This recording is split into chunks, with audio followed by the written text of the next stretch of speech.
there any other differentiators in your mind metrics that you focus on in the office market? Well, there's certainly been call it a flight to quality, where tenants are in Class B, and now Class A is suddenly looking affordable since the market's soft.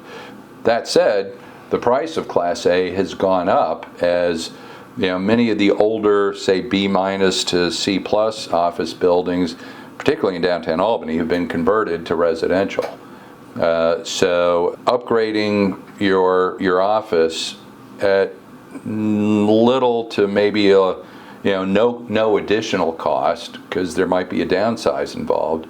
I mean, that's kind of a no-brainer for a lot of companies. The vacancy in A buildings certainly lower, and if 12% is the median, maybe the vacancy in A is in the high single digits and B is in the high teens.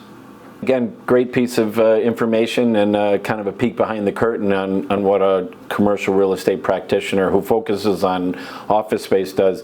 As we wrap up, before we do, maybe just share a little bit on what you think the predictions are for workforce back to work in office versus a hybrid or staying at home. I would argue that the employees that are most disadvantaged by this hybrid, work from home environment we're living in now, are the youngest employees, the ones that are learning the business as they come into the working world. And the veterans who are the seasoned execs, are in the office on a kind of haphazard basis. You really learn a business by working alongside someone who knows it. And so the pendulum is going to swing at some point, and it might be, who knows when that is. Is that 2 years from now? Is it 5 years from now? But as those seasoned execs retire, I think companies are going to wake up to the institutional knowledge that is that's leaving their firms, and how well trained and how well does the next generation know the business. So that's a long-term thing. Nobody really knows how to call that, but and another piece of it is the strength of the economy. If jobs become scarcer and workers have less flexibility in terms of dictating their terms on 3 days a weekend, 2 days off, that's certainly going to play into it. And the last thing is on the investment piece of it. What are cap rates doing? What are sale prices of office buildings looking like?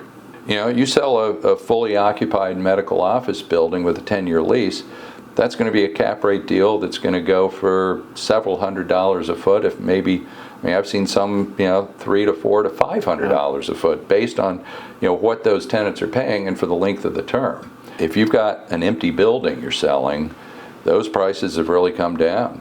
We just recently sold a nice, I would say B+ medical office building vacant in the city of Albany with parking, $50 a foot.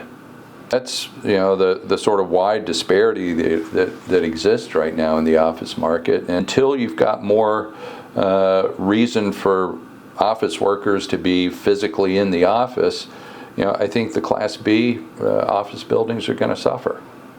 Okay. Any advice for those Class B office owners? Make it attractive for a new tenant and be willing to offer free rent as well as attractive turnkey fit-ups for those tenants. And when you've got existing tenants up for lease renewal time, hold on to them for dear life. Great. Well, thank you again, Felton. Really appreciate your time. Your expertise comes out in full force during this conversation.